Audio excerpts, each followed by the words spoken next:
Halo teman-teman semuanya, selamat datang di part 1 pada tutorial Blogspot untuk pemula. Pada part 1 kali ini, saya akan menemukan atau saya akan mempraktekkan kepada teman-teman semuanya bagaimana cara login ke Blogspot.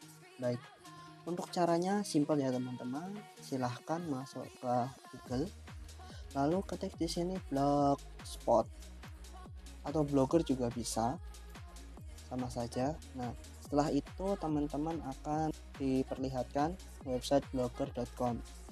Silahkan diklik, lalu silahkan masuk create your blog, lalu silahkan masuk menggunakan Gmail. Jadi setelah kita masuk menggunakan akun Gmail kita akan masuk ke halaman blogger.com ini. Baik, setelah itu silakan teman-teman untuk scroll ke bawah, lalu masukkan judul blog Anda. Di sini saya menggunakan contoh sebuah blog yaitu SMA XYZ. Oke. Baik. Untuk judul blog saya adalah SMA XYZ. Lalu kita next. Lalu kita masukkan link URL dari blog kita. Contoh misalkan saya menggunakan link SMA XYZ. Kalau misalkan teman-teman di sini ada kata sorry, this blog address is not available, tandanya kita tidak bisa menggunakan link ini.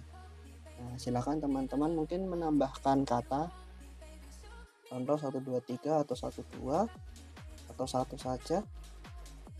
Oke, berarti kalau misalkan di URL ini tulisannya this blog address is available, berarti blog ini tersedia.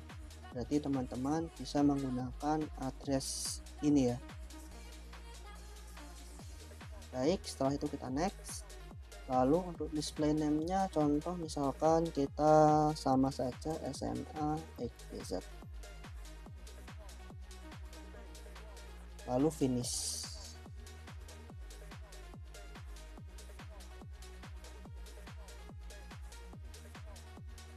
Setelah teman-teman memasukkan judul dan juga link untuk blogger teman-teman, di sini kita akan masuk ke halaman dashboard awal halaman blogger kita. Baik, mungkin itu saja teman-teman untuk video part 1 kali ini. Silahkan untuk like, subscribe, dan untuk share ke teman yang lainnya, dan bye-bye.